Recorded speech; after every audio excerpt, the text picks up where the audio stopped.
Glad to do it. Okay. This is different, huh? You being interviewed by somebody else. Yeah, no, I don't. You from this, we known each other for about 20 years, or 20 you years, know, for we sure. met, but especially when you first got your column in the Telegraph Journal. I said, "What the hell is an American doing here?" Yeah. I remember that I'm very still well. here. You're still here. Yeah. You and Jamie Irving must get along just fine. But no problem with Jamie. I got no problem with Jamie. We know each other by first name, no problem. Now, what do you think of the media today? What's going on down the States? Cutbacks. Well, I mean, I don't think it's not a matter. Well, a couple things. One is, you know, of course, the economy. You know, it's not limited to the media, but the media has been very obvious when you look at huge national newspapers and television networks and things that are having these cutbacks. Ooh. I don't know. I think it's only a reflection on the media in that or on newspapers probably, in that newspapers haven't reacted quickly enough over the last 10, 15 years in new media. Highway, yeah. And yeah, exactly on the information highway. One of the things that newspapers did long ago that I don't think that they ever should have, and that those that survive are going to amend, to me, I mean almost certainly, is that they can't give away information for free on the internet. Yeah. It's a great idea, and we all love it, and I do, and I search for free mechanisms all the time, right? But if you give it away free, there's really not a good business case for that, right? No advertisement. No advertisement. No. So I think that they've been, you know, that they were very slow to react, and then now when this happened, you know, there's no national advertising. All the national advertisers are crashing and burning. And New Brunswick, we're in a unique situation. You don't have to answer this. That's okay. But the Irvings, you work for the Irvings, Mm-hmm. and they own 98% of the newspapers. Mm-hmm.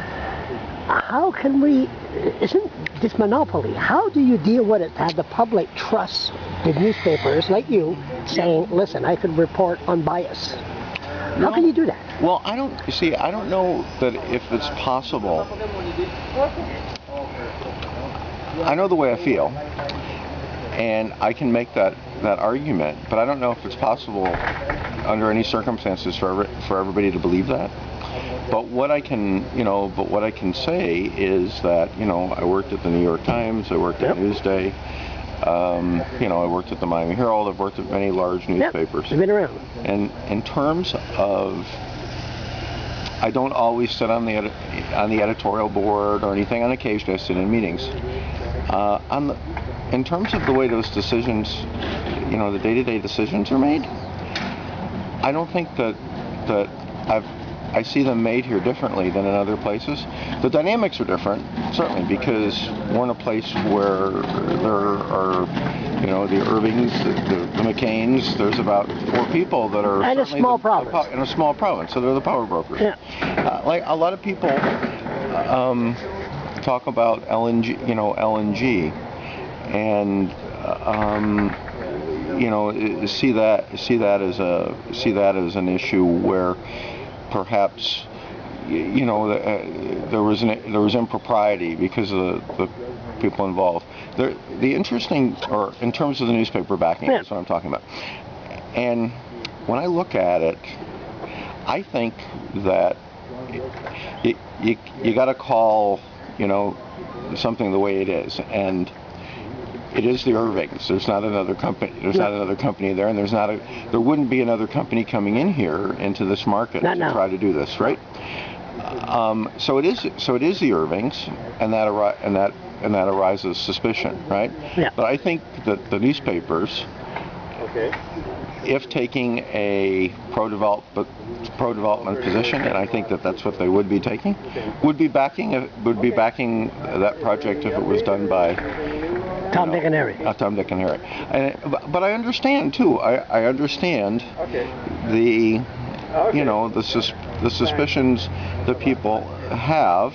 I don't necessarily agree with it, but I understand that because that's the way it is. We are in a small province. There are a couple of power brokers. I mean, this, you know, it's obvious to everybody. But I've never had anybody come to you and say you write did about a story. this. Yeah, write about this. Write about. Don't write anti-Irving stories and all that. Oh, absolutely not. No. And you know, we don't even have like Jamie is now kind of he's kind of I don't know that he's been named the head of the BNI group, but I think that everybody kind of acknowledges that he's sort of running it right now. He's a nice guy. And because of that, he quite often, or most of the time, I don't think, is even sitting in those editorial meetings, right? So there isn't any voice of the Irvings at the table, So yeah, but it's a hard thing. It's a hard thing for the public to get around, and I acknowledge that. You still living in St. Martin? I live in the north end of St. John now. North end of St. John. Oh my God! You lower yourself. I live in Mel. Oh my God! Can you breathe? Oh, most of the time I don't have any problems. So Marty, nice to see you again. Okay, thanks Thank a lot.